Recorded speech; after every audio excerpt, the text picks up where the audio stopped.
Calculus, video 65, particular solutions to antiderivatives. So we will be finding a particular solution to an antiderivative.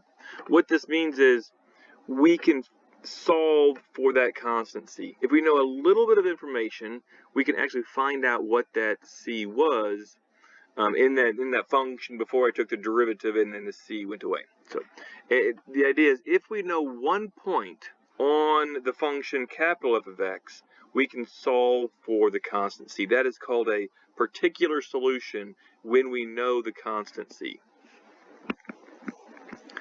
A particular solution means that we know the constant c.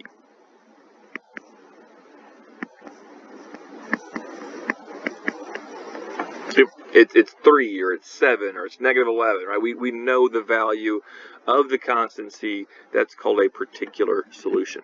And in order to know that, we have to have some information about that function capital F of x.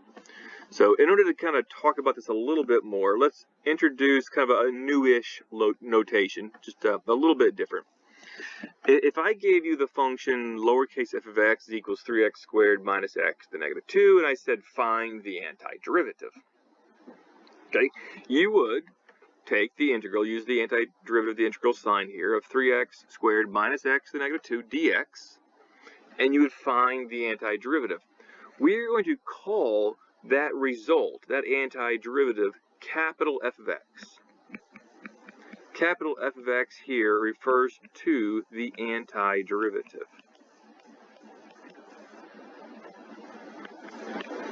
Specifically, it's the antiderivative of lowercase f of x. And we'll use that notation throughout calculus, how the capital letter representing the antiderivative of the lowercase letter. Sometimes f, sometimes g, sometimes h, but the capital letter representing the antiderivative of the lowercase letter. So our lowercase f of x is 3x squared minus x to the negative 2. We do the antiderivative of that in that function we call capital F of x. So let's try that out. 3x squared, so I'm going to have 3x. I'm going to add 1 to the exponent, that's 3, and I'm going to divide by my new exponent of 3. Minus x to the negative 2. I'm going to add 1 to negative 2, that's negative 1, and divide by my new exponent, negative 1, and don't forget the plus c. So we get capital F of x, the antiderivative, is equal to 3's cancel, that's x cubed, negatives cancel, plus x to the negative 1 plus c, or if you like, x cubed plus 1 over x plus c. Either one is fine.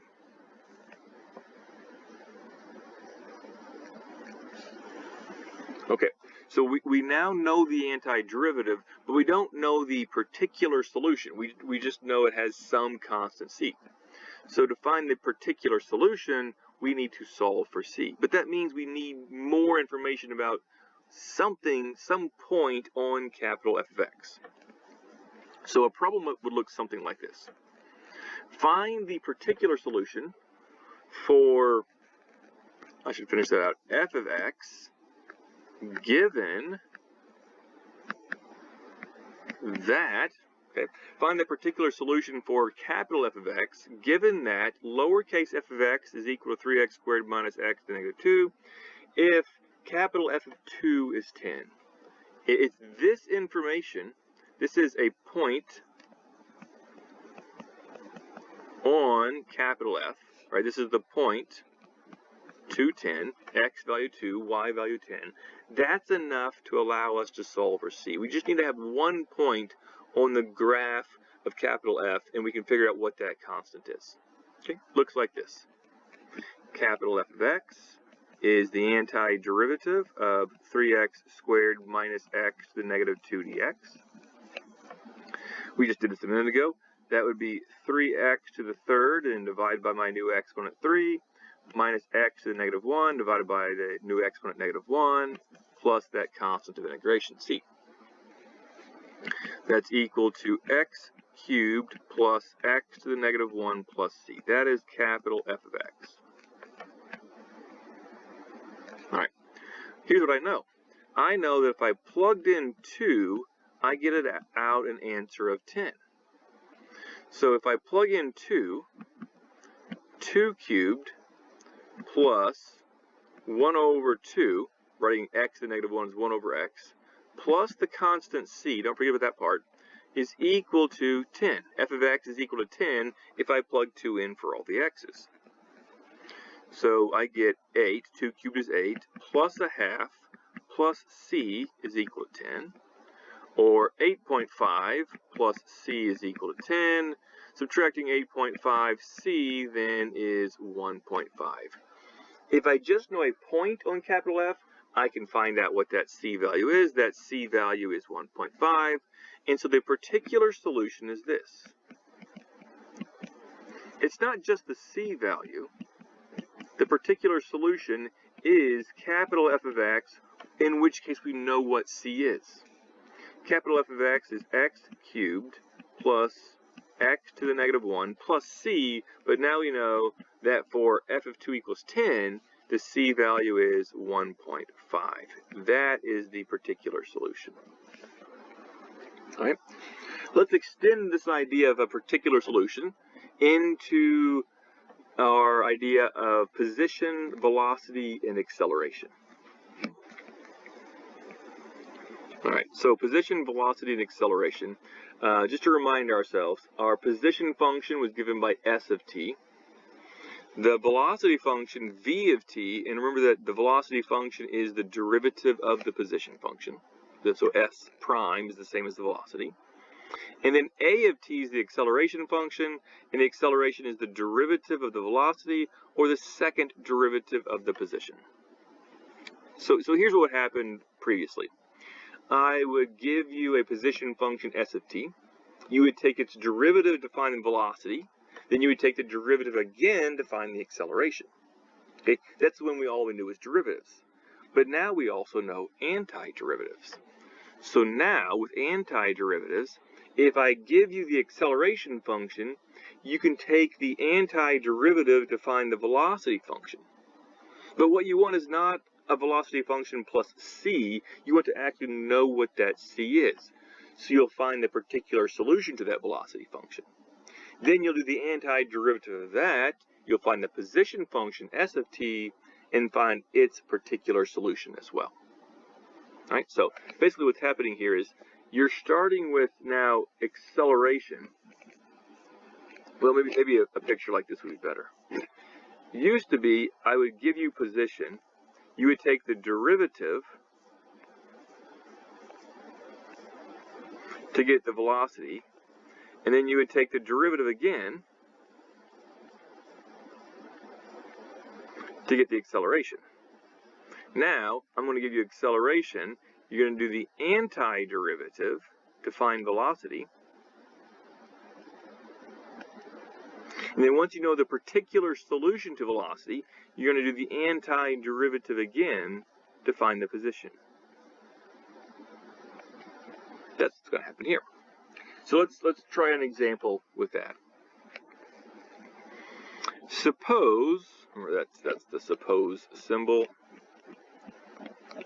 Suppose that my acceleration function, a of t, is 2 sine t minus cosine t. So we're talking about some particle in here. Okay, so that's my acceleration function here. We also know some additional information. This is what's going to help us find the particular solution. We know that the velocity at time 0 is equal to 3. So the initial velocity is 3 meters per second, or whatever the units are here. And we also know that s of 0 is 4, meaning that at time 0, the position is 4. So it starts off at an initial position of 4. These things here are going to help us find the particular solution.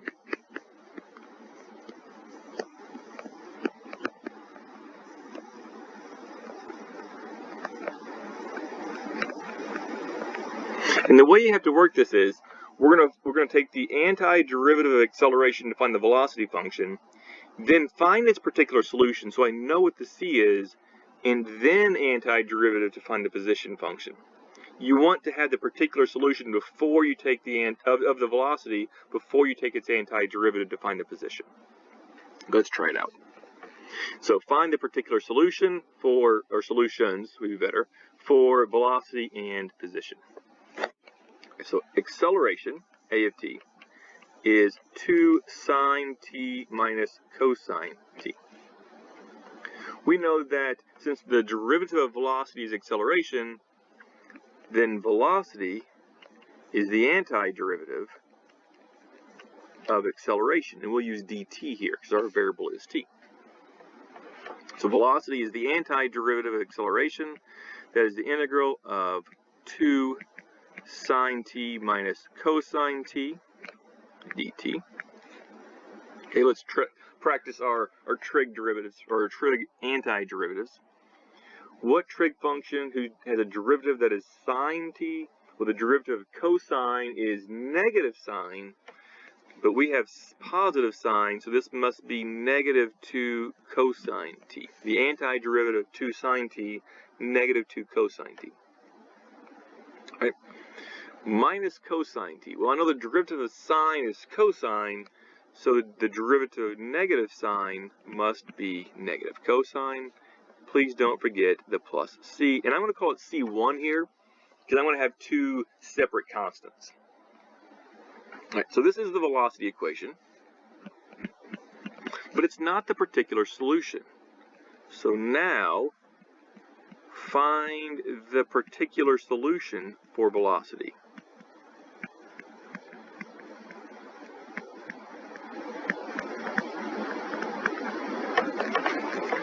All right, so we know that v of 0 is equal to, 3. v of 0 is equal to 3. Meaning the x value or the t value here is 0. The velocity is 3 at time equals 0. Therefore, 3 is equal to negative 2 cosine of 0 minus sine of 0 plus c1. So therefore, 3 is equal to negative 2 times the cosine of 0 is 1, minus sine of 0 is 0, plus c1. So I have 3 equals negative 2 plus c1, add 2 to both sides, 5 equals c1. So we found the constant for velocity, it's 5. And now my velocity function, the particular solution is this. It's negative 2 cosine t minus sine t plus 5.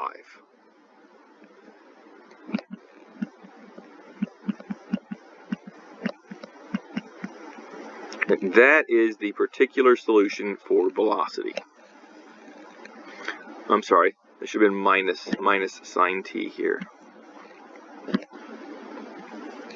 Okay, now that we have the particular solution for velocity, we'll do the antiderivative and find the particular solution for position. So s of t, the position function, is the antiderivative of the velocity function, dt.